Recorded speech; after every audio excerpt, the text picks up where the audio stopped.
This is the life, baby.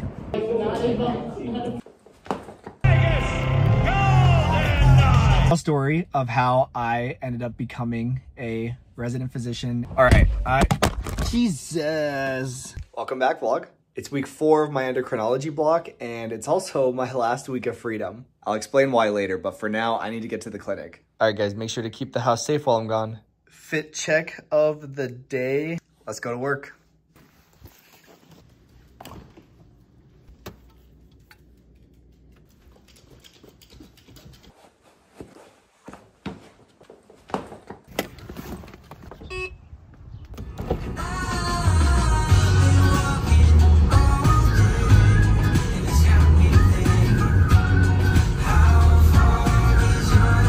All right, so like I said, we are back in the clinic. I can't believe it's my last week of endocrinology. I feel like these last 3 or 4 weeks have just like flown by. So earlier I said that this is my last week of freedom. And the reason for that is because next week I start my ICU rotation, which I'm excited about, but I'm also extremely nervous about. On one hand, I'm really excited for the learning opportunities that you can really only get in ICU. I'm also excited to get my hands a little bit dirty and get some procedures in. Going into anesthesiology, ICU is a great rotation because you get to do a lot of anesthesia related stuff like intubating, placing lines. However, ICU is definitely one of the most difficult and time intensive rotations of residency. I'll talk more about the hours later, but I'm basically going to be no-lifing it for 4 weeks, and my life will revolve around being in the hospital once again. So I'm gonna enjoy this week while I can, but for now, I need to head in the clinic.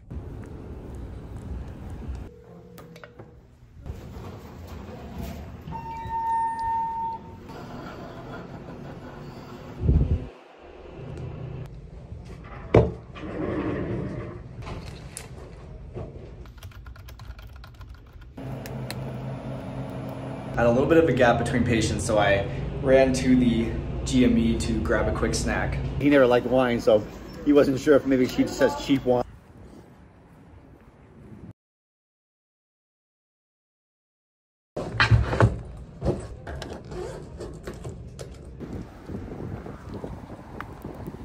All right, Jesus. All right, guys, I didn't mean to drop you. All right, so I'm done for the day. It's about 4:30 p.m., which is pretty typical for a full day in the clinic. Pretty interesting stuff in the endo clinic today. Saw some thyroid cancers, saw some hyperparathyroidism, which is when your body is overproducing parathyroid hormone, which then needs to be worked up because that can be caused by a bunch of different stuff like nutritional deficiencies, kidney disease, other things. Overall, though, not a bad day. I am pretty exhausted. I feel like I didn't have like a super restful weekend. I always try to fill my weekends with fun stuff. There is a hockey game tonight for the Vegas Golden Knights, and I was thinking about skipping just because I'm a little bit tired, but then I reminded myself that this is my last week of normal working hours where I'll have the time and energy after work to go out and do stuff. So I'm forcing myself to go to the game because when I'm on ICU next block, I'm gonna wish that I would have the time and energy to go out after work and go to things like hockey games. I gotta follow my own advice. I can't be a hypocrite about my work-life balance. It's nighttime. Your Vegas Golden Knights. Good morning. Happy Tuesday. Honestly, I am so tired, and the game last night kind of sucked, but still worth going to. All right, let's go to work.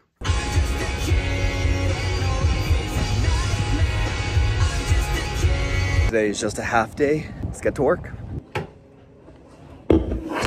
Just ran to the cafeteria for a quick breakfast. Not having to worry about where I'm getting food because as a resident's paid for is huge. It's such a huge weight off our shoulders as far as stress goes.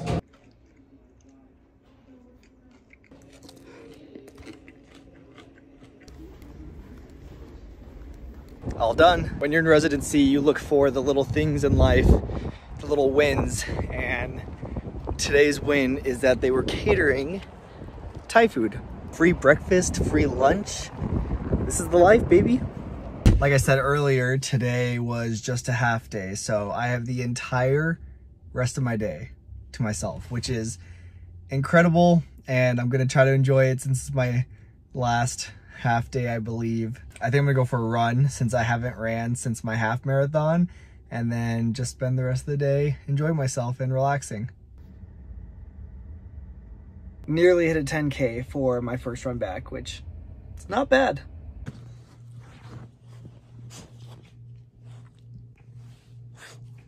I've had a hard time getting out of bed this morning, not gonna lie. But we gotta get ready. I'm coming. Run, baby, run.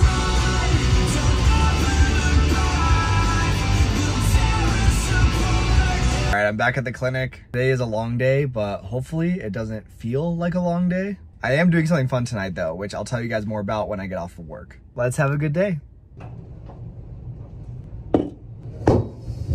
Morning's done, time for lunch.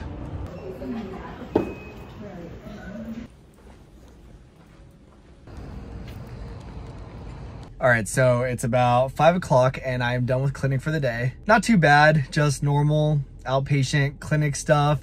Kind of felt like a long day, but again, it wasn't that bad. Like I said earlier, I am doing something fun tonight. I'm actually going down to the teaching hospital that I trained at in medical school to give a talk to one of their undergraduate research assistant programs. Basically, I'll just be talking about research as an undergrad or a medical student, and also probably a little bit just about medical school and residency in general. And speaking of research, our research course has been launched for a while, so just a little shameless plug. There's the information link in the description. Anyway, I'm gonna head down to the other hospital for that talk, so catch up with you guys later.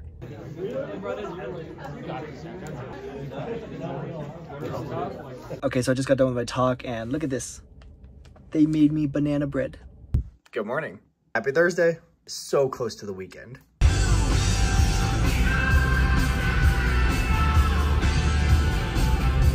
All right, so good morning again, guys. Last night's talk was a lot of fun. Shout out to all of the pre-med students that were there. I know some of you guys said you watched the channel, so if you were there, shout out to you and best of luck with your journeys. Today's my second to last day in the endocrinology clinic, and honestly, these 4 weeks have just flown by. I can't believe it. I think I really took advantage of the extra free time, and I'm definitely gonna miss it when I'm on my ICU rotation. Anyway, later today we have didactics because it's Thursday. I'm not too sure what the topics are, but there should be a lot of good learning going on. Let's have a good day. Pretty sick. And then time for didactics.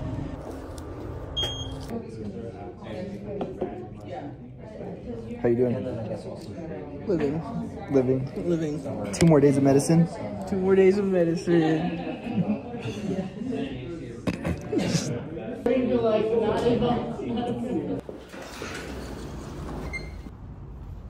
Okay, so I'm done for the day. I wanted to show you guys something that I've been incorporating into my workflow over the past week, and that is this, the Plod Note. This is the world's first AI voice recorder that is powered by GPT-4o, and this thing is insane. I literally just take it, snap it onto the back of the phone, and it's ready to go. Like, look how sleek that is. It barely adds any size to the phone. Literally just press this button, and it starts recording, and that's it. It's ready to go. 28-year-old male with past medical history of Hashimoto's thyroiditis. Other past medical history includes hypertension, high cholesterol, diabetes. Most recent TSH was 2.03. And once you're done, you press it again, it stops the recording, and then you go to the app and you can see the entire transcript and the summary. Imagine in patient care, right? You focus so much on writing everything down that the patient's saying. When you're in the clinic, you're typing things into the computer the whole time. Imagine being able to just focus on talking to the patient, not having to worry about writing things down because you're afraid you're gonna forget something because it's all gonna get captured. If I want to, I can export these summaries and copy and paste them directly into my patient's charts. I personally haven't done that yet because of my own privacy concerns, but if those privacy concerns get addressed, then this is going to be even more of a game changer. There's also a built-in Ask AI feature that allows you to literally look up any question you have, including medication, mechanisms of action, protocols, literally anything. So this isn't just a transcription and summarizing device. It's literally like a clinical decision-making tool. It's not just patient care that benefits from this. Imagine you're having a meeting and you don't want to have to worry about taking meeting notes. This can do all that for you. One thing I've been using this for as well is when I'm doing my UWorld questions, I've just been having it recording, and then when I get things wrong, for example, I just say out loud the concept, what I didn't know, what I need to know, like the gaps in my knowledge. And then at the end of my study session, it summarizes everything that I said out loud. If you're like a college student, you could record an 1.5 hour long lecture and have it all summarized. I think it's really cool. It's gonna be really fun to incorporate this into my workflow more. I'll have the information in the description as well as on the screen here, but make sure to check them out. And thank you so much to Plodnote for sponsoring this vlog. Happy Friday, guys. It's my last day of endo, which is very, very bittersweet. I gotta go to work, but we'll chat after.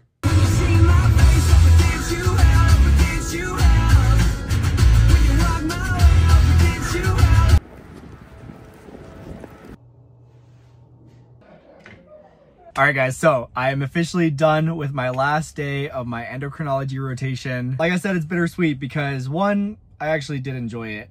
Surprisingly, for someone who's doing anesthesiology, I actually really enjoyed this outpatient rotation. And as far as work-life balance and hours go, this rotation probably had me working the least amount of hours that I will work throughout all of residency. And next week, I go to the very opposite side of the work hour spectrum because I'll be on ICU. It's going to be 6 days a week, at least 12 hours a day. So I'll be hitting probably nearly 80 hours every single week for the next few weeks. I'm excited for the learning opportunities, but I can't lie and pretend that I'm not gonna miss the extra downtime. You guys know that I thrive when I am doing other things that are not medicine related. So it's gonna be tough, but just gotta lock it in for a month. So over the last few months since I started residency, we've nearly doubled the amount of subscribers that this channel has, which is absolutely insane, just so incredible. But I'm kind of realizing that a lot of you guys probably don't know the story about how I became a doctor and why I decided to do this path. So I thought for this week's vlog, we'd go down memory lane a little bit and talk about how I ended up here and why I am now a resident physician. So it all actually started back in high school. I wasn't really focused on school. I wasn't really huge into academics. In fact, I actually failed high school biology my freshman year of high school, but you know, I was still getting by. I was mostly like a B average student. I was into basically just like extracurriculars. Like I was in theater. I was doing a lot of like acting. I thought I wanted to maybe be an actor. I was focused on tumbling and martial arts tricking. That's what me and my best friends did every single weekend, actually multiple times throughout the week. So in my sophomore year of high school, the school put on a benefit show for the Make-A-Wish Foundation to raise some money. And my brother and I performed in the show. We did some flips on the stage, a little tumbling routine, and that was a lot of fun. I then did that benefit show for the next 3 years and got to get involved with some Make-A-Wish related stuff, you know, bringing checks and donations to the office. We did like the Make-A-Wish 5K. We were pretty involved. And then fast forward, I started college. I enrolled in just general courses because I didn't know what I wanted to do. I didn't even declare a major. I just started taking, you know, introduction to English and math and all that kind of stuff. I was exploring a couple ideas. I thought about maybe going into theater, doing acting. I thought about communications. I thought about doing film because I was into videography. At the same time that I started college, I also continued my work with the Make-A-Wish Foundation by becoming a wish granter when I was literally just like 17 years old. That was a really awesome time in my life. I got to meet so many amazing, incredible families that were just dealing with some absolutely tragic and, you know, life-changing medical problems.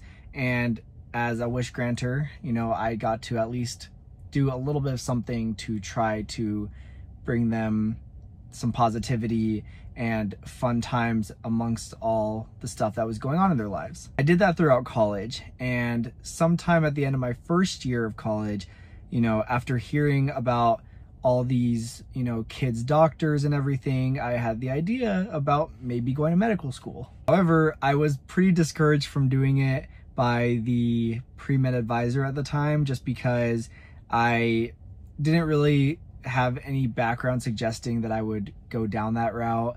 I had actually failed a class in college. I failed a math class my freshman year, mainly because I just wasn't academically motivated, and I don't know, I guess it was hard.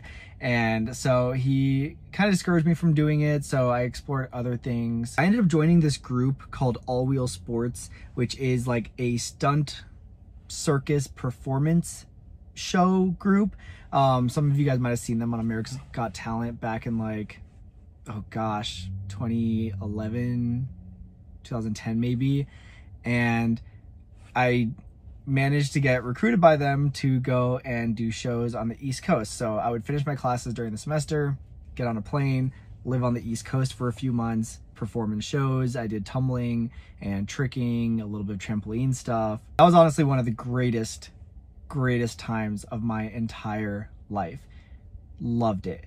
It was so much fun. While I was doing that, I was still taking college classes, and because I was so into athletics, I actually got the idea to pursue a kinesiology degree so that I could maybe go to physical therapy school. Physical therapy was actually the first career idea that I had that really academically motivated me. Like when I decided I wanted to maybe become a physical therapist, I started doing very well in school because I knew that if I wanted to do it, I would need to get good grades and whatnot, right? So I actually became a straight A student after that. I, was acing my anatomy classes. I was acing all my kinesiology classes. I retook that math class that I failed and got an A in it. So my GPA was coming back up. Everything was looking pretty good until my third year of college. I think I was like 3.5 years in. I was taking general chemistry 2, and I was planning on how I was going to take the GRE and then apply to physical therapy school the next cycle. And then I kind of started getting some like doubts about the path that I was choosing. I started thinking about medical school again and how, now I was like so academically driven and I was a good student. I was studying well. I was doing well on my exams. Like I started thinking, why didn't I just do that for medicine? Like if I had done that, could I have done the same thing and just then pursued medical school? At that point, I was shadowing a physical therapist, and he asked me why I decided on physical therapy school over medical school as well.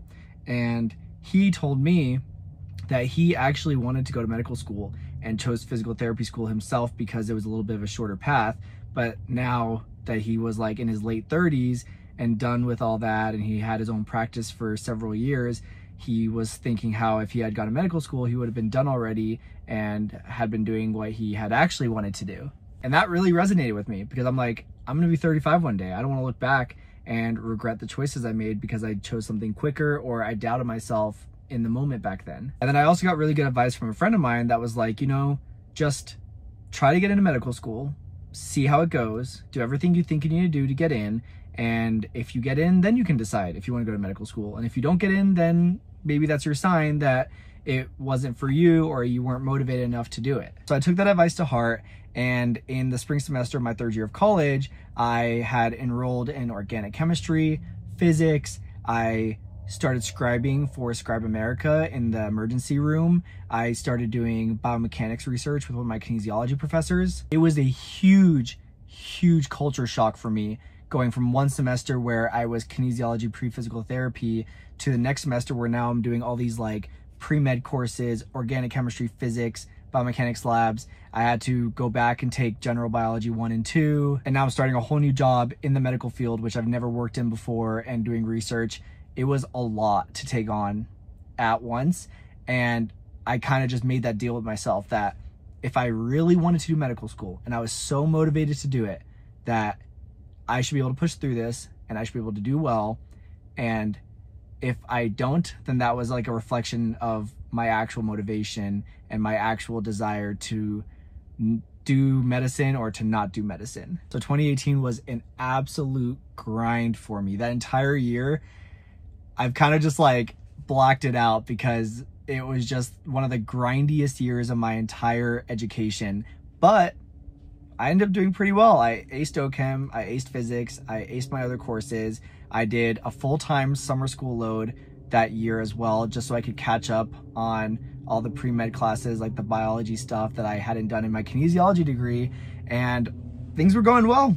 It actually worked out pretty well, and then I decided, okay, I'm gonna study for the MCAT. So spring of 2019, I started studying for the MCAT, took it, May of 2019, got letters of rec from some of the people I scribed with.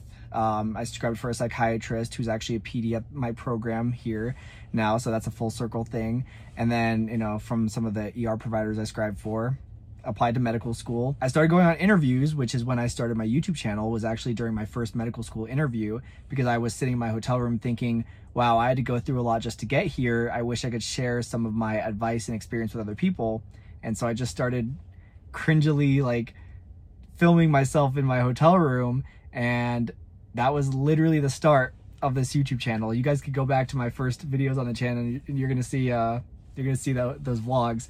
And yeah, that's where all this started. So I started YouTube around that time, was interviewing. I switched jobs to work in an outpatient oncology office just for a change of scenery, a new experience during this gap year. And then in May of 2020, I got accepted to UNLV here in my hometown. And that was that. I got into medical school. So overall, undergrad took me 5 years of courses and then 1 gap year. So I spent 6 years in undergrad from 2014 to 2020. I then started medical school at UNLV. I kept up with a lot of my hobbies still. I kept up with the YouTube channel. I kept up with all the tumbling and tricking and everything. I kept up with my friends and family. I tried to really have as good of a work-life balance as I possibly could, but medical school was tough. No matter what people tell you, no matter what advice you get, no matter how much you try to prepare, medical school is hard, and it's a huge culture shock when you start. And the grind of first year and the adaptation to the load of material, that was hard for me. I went from doing pretty well in undergrad to being a very average medical student, and just being surrounded by some incredibly smart people. That year I met one of my best friends, DePaul, who's always in the vlogs, and without him it would have not been the same experience. Him and I did pretty much everything together in medical school, a lot of volunteer stuff.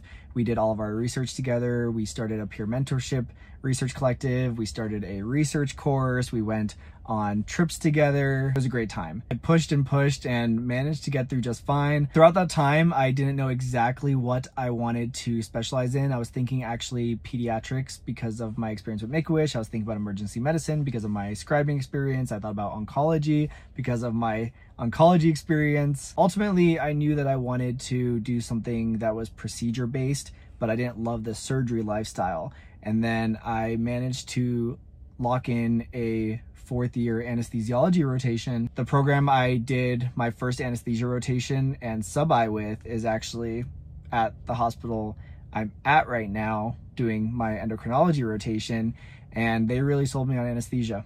And I definitely owe them a lot for it because they made me feel very welcome there and made anesthesia just seem to be like the best fitting specialty for what I wanted in life, which I wanted to be able to commit to patient care while I was in the hospital. And anesthesia is really good for that because you get to really focus on the patient in front of you. You get to be very hands-on. You get to work with your hands. I really like doing procedures. I love intubating, putting lines in. I also really like physiology too. And anesthesia is extremely physiology heavy. You really need to know your physiology to be a good anesthesiologist. I feel like they taught me a lot of stuff on that rotation, and I ended up deciding on anesthesia. I then took step 2, applied to residency, and all went well. And I managed to match at a transition year program here in my hometown and also at UC San Diego for my anesthesiology training, which I will move there next year. So that's the overall story of how I ended up becoming a resident physician in my 20s, why I decided on this path, how I decided on anesthesiology. So hopefully some of you guys who are new to the channel feel a little bit more caught up, because unless you've been watching my videos for the past 4 years, there's probably a lot of history that you missed out on. The crazy part is I started this YouTube channel when I was interviewing for medical school and was able to create a chronology of my entire medical school experience. And now I am just in the beginning of residency, and it kind of feels like we're doing it all over again, because we are. This is the next chapter of my life. We're 4 months in, and it's been a good time. It's been just as fun taking you guys through residency with me as it was taking you through medical school. So I'm pretty excited to be able to share these next 4 years with you guys, and then anything that happens after, you guys will be there for it as well. If there's anything about this journey that you guys want me to talk more about, or feel like I didn't explain very well in this kind of synopsis I just gave you, then definitely let me know. I would love to talk more about it, especially for some of you new subscribers. Anyway, that was a long rant. I appreciate it if you guys listened, and if you guys have just been watching this entire vlog and all of my previous vlogs, can't express enough how much I appreciate it, how much I love sharing this with you guys. For now though, I think it's time for me to head home and enjoy my last 2-day weekend before I start my ICU month, which is actually not just ICU that's about to make this next month very intensive. It's actually also the fact that I take step 3 a week after my ICU rotation ends. So the next 5 weeks or so are going to be pretty in the trenches. I'm gonna have to really lock in, prioritize good patient care in the ICU. That's the #1 priority. And then also studying for my step 3 exam, which I've been studying, but I still have a lot more studying to do. Because of that, I don't know what's gonna happen with my vlogs over the next few weeks. I'm obviously going to try my best to keep them coming, but again, I gotta prioritize the right things. So we'll see how it goes. I'm gonna do my best to take you guys along with me, but I'm gonna be in the ICU. I can't be vlogging that much. So we'll see how it goes. But I hope that you guys will still continue to support the channel over the next few weeks, even if the content isn't really what it's been for the last few months. It would definitely mean a lot to me. All right, that's enough yapping. Thank you guys so much for joining me in another week in residency, and I will see you guys in the next one.